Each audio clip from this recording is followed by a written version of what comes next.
मेरी इस कहानी का शीर्षक है भार। अब आइए आपको कहानी सुनाता हूँ। 3-4 साल के बच्चे की पीठ पर स्कूल बैग का असामान्य भार से वह जैसे ऐंठ सा रहा था। उसके पिता जैसे तैसे संभाल कर उसे कार के अंदर कर रहे थे। कॉन्वेंट में छुट्टी हुई थी। सड़क पर इतनी भीड़ थी कि शर्मा जी का रिक्शा वाला इंच भर भी ससर नहीं पा रहा था। अचानक शर्मा जी को लगा कि कार के अंदर जो बैठने जा रहा है वह वही बचपन वाला पंपल है। उन्होंने अपनी कमजोर आवाज में दम लगाया, पंपल। कार के अंदर घुसने को तत्पर युवक एकाएक रुक कर पलटा। शर्मा जी ने हाथ उठाकर इशारा किया। वह युवक लपक कर रिक्शा के पास आ गया। उसने शर्मा जी के पैर छुए, बोल पड़ा, जी मैं पंपल। आप यहाँ? और यह आपके साथ कौन बैठी है? यह मेरी बेटी है। यहाँ मैं इलाज कराने आया हूँ। मैं तो पहचानने में धोखा खा रहा था, पर तुम्हारे कान का कुंडल देख निश्चय किया कि तुम ही हो। जी मैं वही पंपल हूँ। इस नाम से यहाँ कोई नहीं जानता। आप लोग कहाँ रुके हैं? यहीं धर्मशाला में।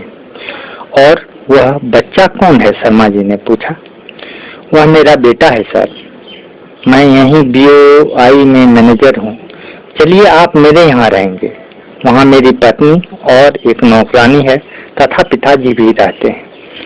पंपल ने उन्हें कार में बिठाया तो शर्मा जी बच्चे के सिर पर हाथ रखते हुए पूछे, क्या नाम है आपका? आदित्य, बच्चे ने तोतलाते हुए कहा। लेकिन इस उम्र में इसकी पीठ पर इतनी बोझ? हाँ, सभी स्कूल का है, पंपल ने कहा। तब तो इसके दिमाग पर भी पढ़ाई की इतनी ही बोझ होगी। पंपल ने दोषी नजर से शर्मा जी की ओर देख मुस्कुरा दिया। हाँ, अब तुम्हारे जैसे खरे की चौकड़ी और विहंगों का स्वच्छंद उड़ान आज के बच्चे को नसीब कहाँ?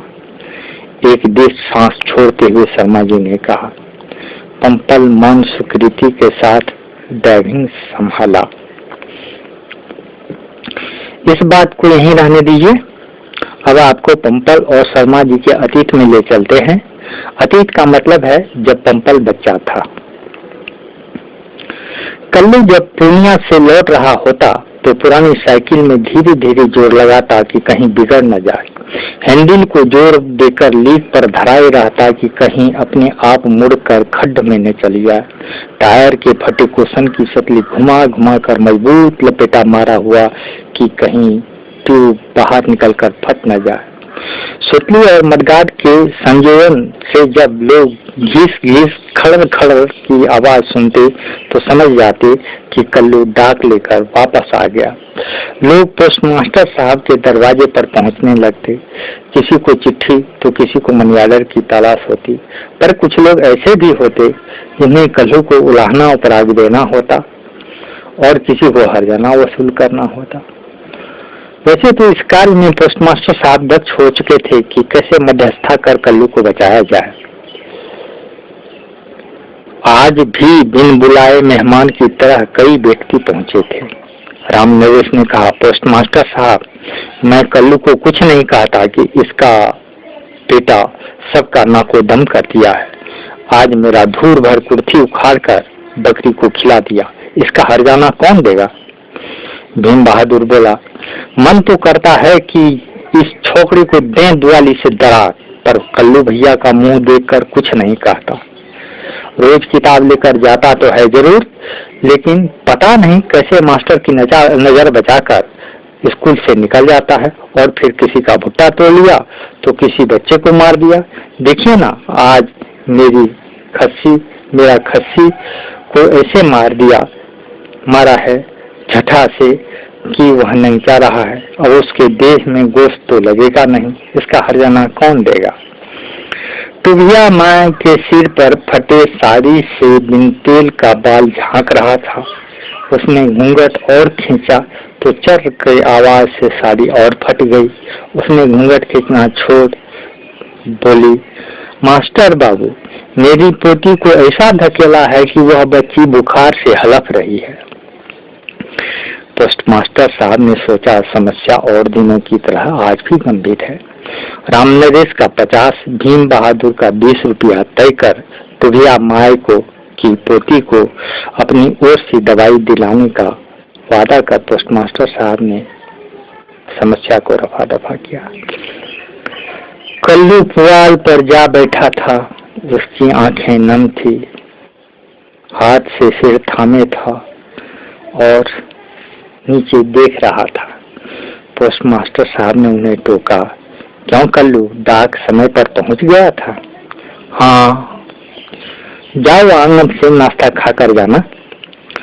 नहीं हुजूर, नाश्ता क्या खाएंगे, पेट तो भर जाता है इस रोज रोज के कचकच से। सोचता हूँ भगवान उठा ले, इससे तो अच्छा है, पर यदि मुझे कुछ हो गया तो इस लड़के का क्या होगा? इसकी माँ मुझे छोड़ सुरधाम चली गई, पर कहती गई कि बेटे को अपने जैसा बकवाहा न बनाना। अंतर मन की वेदना से भर आए कल्लू की आंख को अंगोछे से पोंछा तो शर्मा जी, जो कल्याणपुर विद्यालय में तबादला से आए थे, उसकी हृदय की ज्वार भाटा से दुखी हुए। कल्लू घर पहुंचा तो किवाड़ बंद था, बकरी भी आंगन में नहीं थी। कुल मिलाकर 3 ही जीव थे इस परिवार में। एक कल्लू जो सवेरे खाना खाकर बेटे को तैयार कर विद्यालय भेज देता, तीसरी जीव बकरी जिसका दूध पिलाकर वह बेटे को पाला था, उसको चरने के लिए खूंटी में ठोक देता, फिर डाक लेकर पूर्णिया चला जाता। अब जब कल्लू घर आया तो बकरी को जगह पर न देख चिंतित हुआ और गुस्सा भी, क्योंकि बकरी को आंगन में लाके बांधने का काम पंपल का था। वह गुस्से से जूठ रहित संठित ले पंपल को खोजने चला। जब वह नहीं मिला तो बकरी को देखने गया, पर जहां उसने बकरी को ठोका था वहां बकरी को न पाकर परेशान हुआ। इधर उधर खोजा, लोगों से पूछने पर किसी ने बताया कि बकरी जगदीश बाबू का फसल चल रही थी, उन्होंने पकड़ कर रखा है। वहां भी कल्लू को फसल का हर्जाना देना पड़ा, तब जाकर बकरी छूटी। वह बकरी को लेकर घर आया और संठी से लगा उसे पीटने। वह गुस्से से कांप रहा था और बकरी को पीटे जा रहा था। संठी 2 ही चोट में टुकड़े टुकड़े हो गए। कोई पंपल तो था नहीं कि जितनी बार छड़ी चमता काटा वह उतनी बार जोर जोर से चिल्ला उठता। वह कल्लू भी पीटता कम और छड़ी ज्यादा चमकाता। इतने में गांव की कोई न कोई बड़ी बूढ़ी हाय हाय कर पंपल से ज्यादा अपनी छाती पीट लेती और बोलती, हाय हाय मार ही डालेगा इस बच्चे को यह चांडाल, आज इसकी माँ होती तो ऐसा न होता। पंपल को कल्लू के हाथ से छीन लेती और कल्लू भी इसी ताक में होता कि कोई छीन ले। पंपल सिहकते हुए पिता की ओर देख रहा होता। पर आज तो पंपल था नहीं, थी बकरी, जो चोट के मुताबिक अपना शरीर इधर उधर भगाती थी। संठी का टोकना कि कल्लू लगा हाथ से पीटने। आज जैसे पागलपन सवार था उस पर। एकाएक बगल की कटहल की पीठ से आवाज आई, बुढ़िया को छोड़ दो बाबा, मुझे जितना मारना हो मार लो। पंपल बकरी को बुढ़िया ही कहकर पुकारता था। बचपन में तो बच्चे को हटाकर थन में मुंह लगाकर ही पंपल दूध पी लेता था। कल्लू जोर से चिल्लाया, नीचे ऊपर हरामजादे, पर अंतिम आवाज उसकी थरथरा गई, क्योंकि पंपल अधिक ऊंचाई पर चढ़ा हुआ था। बेटे को अंधेरे में गिर जाने के डर से उसने हड़बड़ा कर बोला, उतरना मत। वह पोस्टमास्टर साहब के यहाँ दौड़ा टॉर्च लाने के लिए, लेकिन जब तक में वह टॉर्च लेकर आया था, पंपल उतर कर पेड़ के तने के साथ सटा खड़ा था। बेटे को सकुशल देख उसकी जान में जान आई। फिर उसका हाथ पकड़ आंगन में ले गया और पूछा, आखिर कब तक तुम्हारा यह रवैया रहेगा? पंपल सिर झुकाए चुप था और सिसक रहा था। आइए अब दूसरी घटना की ओर आपको ले चलता हूँ। फुटानी हाट भूमि चौक नवसी संघ की पंक्तिबद्ध वृक्ष के नीचे लगती थी। वैसे छोटी मोटी जरूरत की सामानें यहाँ मिल जाती है, लेकिन मछली के लिए यह खास हाट है। शर्मा जी प्रत्येक रविवार को यहाँ मछली के लिए आते हैं। आज भी आए हैं। पीछे से ढलान पर साइकिल के अनियंत्रित होने का अनुमान शर्मा जी लगा ही रहे थे जब तक मैं सावधान होते कि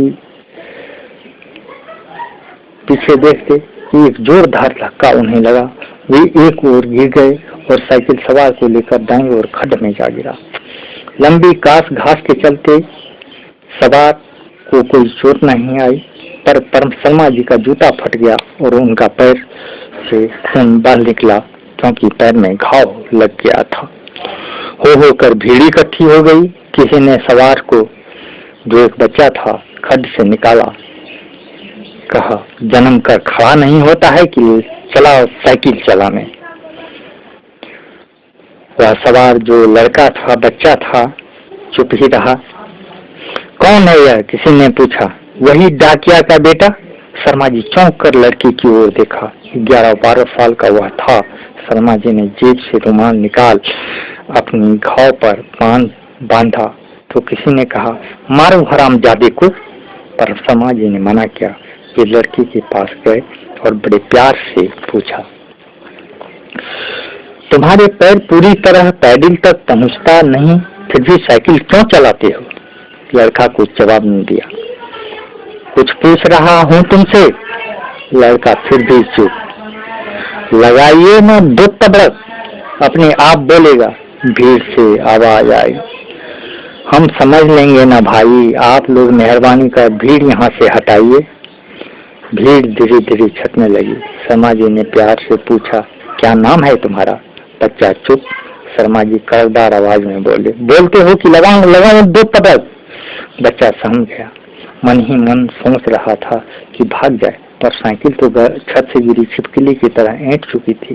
साइकिल छोड़कर वह भाग भी नहीं सकता था। बोलो बोलो, तुम बहादुर बच्चे हो, नहीं तो इतनी छोटी उम्र में कोई इतना बड़ा साइकिल चलाने का साहस करता है क्या? बच्चे सिर उठाकर एक बार शर्मा जी की ओर देखा। सुनो, तुम्हारा पैर छोटा है और तुम साइकिल चलाते हो, जिस कारण एक्सीडेंट कर दिया, और इससे मुझे बुरी तरह चोट आई है, घाव भी हो गया, खून बह रहा है, जूता फट गया। गलती किया कि नहीं? गलती हुई तुमसे कि नहीं? बच्चा चुप। अरे कुछ बोलते क्यों नहीं? बच्चा ने हाँ में सिर हिलाया। वाह, सचमुच बहादुर हो। तो तुम्हें गलती की सजा मिलनी चाहिए कि नहीं? बच्चा चुप। शर्मा जी कड़क कर पूछे, मिलनी चाहिए या नहीं? मैं तो बाएं से जा रहा था, आप आ गए। नहीं, हर तेज चलने वाले को धीमे चलने वाले से दाहिने से निकलने का नियम है, शर्मा जी ने कहा। तुम्हारी साइकिल में ब्रेक है? नहीं। बच्चे ने सिर झुका लिया। उचित वक्ता हो। अच्छा, उचित वक्ता का किसे कहते हैं? सही बोलने वाले को। वाह वाह, तुम होनहार बच्चे हो। अच्छा छोड़ो, चलो मेरा इलाज करवा दो, खून बह रहा है। बच्चा विस्मित हो गया। उसके पास तो पैसे थे नहीं। शर्मा जी उसके मनोभाव को भांप कर बोले, जो दर्द मेरे शरीर को हो रहा है वह मैं तुम्हारे ऐसे होनहार बच्चे के लिए सह रहा हूँ, लेकिन इलाज तो तुम्हें करवाना ही चाहिए, है कि नहीं? बच्चे ने सिर झुका लिया। चलो चलो, खून बह रहा है। शर्मा जी उसका हाथ पकड़ कंपाउंडर की क्लिनिक को पर चले गए। बच्चा भी मजबूरी में उनके साथ हो लिया। कंपाउंडर साहब ने पट्टी की और बताया कि टिटनेस का टीका लगवाना होगा। सबसे कितना खर्च पड़ेगा? कंपाउंडर साहब 20 रुपये। 20 रुपये? शर्मा जी ने बच्चे की ओर मुखातिब हो आदेश दिया। बच्चा चुपचाप सिर झुकाए पैर से के अंगूठे से मिट्टी कुरेद रहा था। दो ना जी, नीचे क्या देखते हो? बच्चे की आंखें टपटपाई थी। अरे अरे, रोते क्यों हो? तुम्हारा रोना देख मुझे भी रोना आ जाएगा। तुम होनहार और बहादुर बच्चे हो, समस्या क्या है बोलोगे भी? बच्चा चुप ही रहा। देखो ना, जो दर्द मैं तुम्हारे जैसे हिम्मती बहादुर बच्चे के लिए सह सकता था वह तो सही रहा हूं ना, पर मुझे कुछ हो जाए इसका तो उपाय तुम करोगे ना? कुछ ना हो। जी मेरे पास रुपये नहीं है। तो जाओ किसी से मांग कर लाओ, यहाँ तुम्हारे गांव के बहुत आदमी होंगे, तब तक मैं तुम्हारी साइकिल की रखवाली करता हूँ। बच्चा चुपचाप वहां से चला गया और कुछ देर बाद लौट आया। क्या क्या हुआ, लाए? जी किसी ने ना दिया। ओह, आज तुम्हारे माता पिता यहाँ होते तो वे 20 क्या 200 रुपये भर देते। जी माँ नहीं है। ओह, तुम्हारे पिता का भी कितना दुखद संजोग है, पत्नी नहीं है, बेटी की सारी सेवाएं उन्हें ही करना पड़ता होगा, कपड़े धोना, खाना बनाना, खिलाना, फिर रुपये कमा कर लाना। क्या तुम उसका सहयोग करते हो? बच्चे ने ना में सिर हिला दिया। जरा सोचो, जो पिता जो तुम्हारे लिए क्या कुछ नहीं करते, अपनी सारी कमाई तुम्हारे लिए खर्च करते होंगे, उन्हें अपना सहारा तक नहीं दे सकते, कितनी बुरी बात है। अच्छा छोड़ो, तुम हमारे बेटे के समान हो, जब दर्द तुम्हारे लिए सह लिया हूँ तो रुपये मैं ही भर दूंगा, देता हूँ। शर्मा जी ने रुपये दे बच्चे को ले साइकिल के पास आ गए और बोले, तुम्हारी साइकिल तो अब चलाने लायक नहीं है, अब घर कैसे जाओगे? जी साइकिल तुम्हारी है? जी। इतनी छोटी उम्र में भी साइकिल रखते हो, वह भी बिगड़ेल? जी मेरे पापा इसी साइकिल से पूर्णिया जाते हैं। इस हालत में साइकिल ले जाकर रख दोगे तो वो कैसे जाएंगे? जो पिता, बच्चा निरुत्तर हो गया। जो पिता के लिए तुम्हें सब कुछ हो, उन्हें दुख देना तुम्हें अच्छा लगता है क्या? बच्चे ने ना में सिर हिला दिया। तो तुम्हारा फर्ज बनता है कि तुम साइकिल ठीक करा कर ले जाओ और रख दो, परंतु तुम्हारे पास तो रुपये है नहीं, क्या करोगे? बच्चा चुप्पी धारण किए रहा। अच्छा एक काम करो, तुम पैसा लेकर साइकिल ठीक करवा लो। बच्चे ने शर्मा जी के मुंह की ओर देखा। कोई पैसा देगा क्या? बच्चे ने मुंह झुका लिया। अच्छा मुझसे ही पैसा मांगो, तुम बहादुर बच्चे हो इसलिए मैं तुम्हें दूंगा, मांगो मांगो। बच्चे की समझ में कुछ नहीं आ रहा था। कभी तो लगता कि सामने का इंसान उसका बिल्कुल अपना है, कभी लगता बिल्कुल पराया। बच्चे को गुमसुम देख शर्मा जी बोले, अरे कहो कि मुझे पैसा दीजिए, मैं साइकिल बनवाऊंगा। पढ़ाए हुए तोते की तरह बच्चा शर्मा जी की बातों को दोहरा गया। शर्मा जी ने जेब से रुपये निकाल कर दिए और दुकान पर जाकर उसकी साइकिल ठीक करवा दी। जब बच्चा जाने लगा तो शर्मा जी ने कहा, देखो जी, जो दर्द तुमने मुझे दिया है वह तुम्हारे ऐसे होनहार बच्चे के लिए मैं सह लिया हूँ और अपना इलाज भी करवा लिया। कोई तुमसे जुर्माना या हर्जाना नहीं लिया, लेकिन जो रुपये उधार लेकर अपने फर्ज का अदा किया है तुमने, वह हर हाल में मुझे वापस करना चाहिए ना? बच्चे ने हाँ में से। बच्चा शांत हो शर्मा जी की बातें सुन रहा था। और खास फर्ज तुम्हारा यह बनता है कि जो पिता अपनी सारी खुशी तुम्ही में लगा रहा है, उसके अरमानों को पूरा करना। तुम्हारे पिता का अरमान है कि तुम्हें पढ़ा लिखा कर कुछ बड़ा आदमी बनाना। अब तुम सोचो, पढ़ो लिखो या यूं ही समय बर्बाद करो। अच्छा अब जाओ। अरे तुमने अपना नाम तो बताया ही नहीं, क्या नाम है तुम्हारा?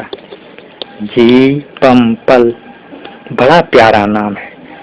पंपल जब जाने लगा तो शर्मा जी ने पुनः टोका, मेरा उधार वाला पैसा वापस करोगे ना? जी। लेकिन कब? कल कहाँ से लाओगे? पापा से लेकर। सोचो, 1 रुपये का भी आसरा तुमको अपने पापा से ही है, क्यों भगवान से क्यों नहीं लेते? पंपल ने आश्चर्य से शर्मा जी को देखा। भगवान कैसे देंगे, वह तो फोटो में या मूर्ति में रहते हैं, यही ना? शर्मा जी ने पूछा। बच्चे ने हाँ में सिर हिलाया। तो पितारे तुम्हारे लिए भगवान से बढ़कर हुए या नहीं? जी। लेकिन उधार के पैसे अपनी मेहनत की कमाई से चुकाना चाहिए। कल नहीं दो, परसों नहीं दो, पहले उपाय करो कि पैसा तुम्हारी अपनी कमाई को तब वापस करना। ऐसा करोगे तो तुम्हारी माँ की आत्मा को संतोष होगा। माँ की बात सुनते ही पंपल की आंखों में पानी आ गया। अरे तुम रोते हो? तुम्हें रोते देख तुम बहादुर बच्चे रोते नहीं, बल्कि अपनी बहादुरी से दुनिया में नाम करते हैं। अच्छा अब जाओ। पंपल जाने लगा। शर्मा जी उसे देखते रहे। जब वह कुछ दूर ही बढ़ा होगा तो शर्मा जी ने आवाज दे रोका और उसके पास जाकर पूछा, अब तुम्हारी साइकिल तो ठीक हो गई है, फिर चलाते हुए क्यों नहीं जाते? जी, मुझे अच्छी तरह साइकिल चलाना नहीं आता। ठीक है जाओ, लेकिन मेरे उधार के पैसे वापस करना भूलना मत। शर्मा जी के चेहरे पर मुस्कान तथा खुशी थी। आइए अब तीसरी घटना। आज कल्याणपुर विद्यालय में विदाई समारोह था। शर्मा जी सेवा के सेवानिवृत्ति का समारोह। सर्वप्रथम विद्यालय परिधान में बच्चों ने विदाई गीत गाई। फिर प्रधानाध्यापक ने शर्मा जी की बच्चों का मनोवैज्ञानिक अध्ययन कर कुशल अध्यापन की भूरी भूरी प्रशंसा की। मुखिया जी ने भी उन्हें एक शिक्षक ही नहीं बल्कि अगली पीढ़ी के कुशल शिल्पी के रूप में बताया। ऐसा ही कुछ पोस्टमास्टर साहब ने कहा। वे पुनः बोले, कल्लू जो हमारे समाज का डाक वाहक है, शर्मा जी के बारे में कुछ कहना चाहता है। कल्लू को बुलाया गया। कल्लू माइक के पास माइक पकड़कर बोलना प्रारंभ किया। सब भाई लोग, शिक्षक तो मैंने बहुत देखे हैं, पर शर्मा जी बाबू ऐसे शिक्षक एक ही हैं दुनिया में, बस शर्मा जी बाबू। शिक्षक तो पढ़ाते हैं, लिखाते हैं, तब तालीम देते हैं, पर शर्मा जी बाबू तो जादू करके बच्चे को पारंगत कर देते हैं। मेरा एक बेटा है पंपल, वह इतना बिगड़ेल था कि पानी नाक से ऊपर हो गया था। वह समाज के आंखों का कांटा बना हुआ था, न पढ़ता था न लिखता था। उसकी बदमाशी से मैं हूँ क्या, सारे लोग परेशान थे। शर्मा जी बाबू ने कौन सा मंत्र दिया कि वह मेरी आंखों का तारा हो गया। अब वह सरकारी खर्चे से नवोदय में पढ़ रहा है। आज मैं उसे यहाँ लाया हूँ फिर से शर्मा जी बाबू का आशीर्वाद लेने। उन्होंने पंपल को शर्मा जी के पैर छू आशीर्वाद लेने को कहा। पंपल शर्मा जी के पास जाकर सिर झुकाए हुए दोनों हाथ पीछे कर खड़ा हो गया। उसकी आंखों से आंसू टपक रहे थे। शर्मा जी की आंखें भी भर आई। कुछ पल रुकने के बाद शर्मा जी ने भारी कंठ से कहा, रुक कर कहा, तुम तो बहादुर बच्चे हो, फिर रोते क्यों हो? कहो क्या कहना है? पंपल ने झट से अपना दायां हाथ आगे कर मुट्ठी खोल दी। शर्मा जी देख रहे थे। उसकी नन्ही तलहटी में 10 रुपये का नोट था। क्या है यह? बाड़ी में लहसुन उगाकर उधार के पैसे। बच्चे के भोले बाक लहर को शर्मा जी के हृदय का सबल बांध सहन न कर सका और आंखों से अश्रुधारा बह निकली। वे कुछ बोल न सके। अपनी जेब से कलम निकालकर पंपल की हथेली पर रख दिया और उसकी मुट्ठी बंद कर दी।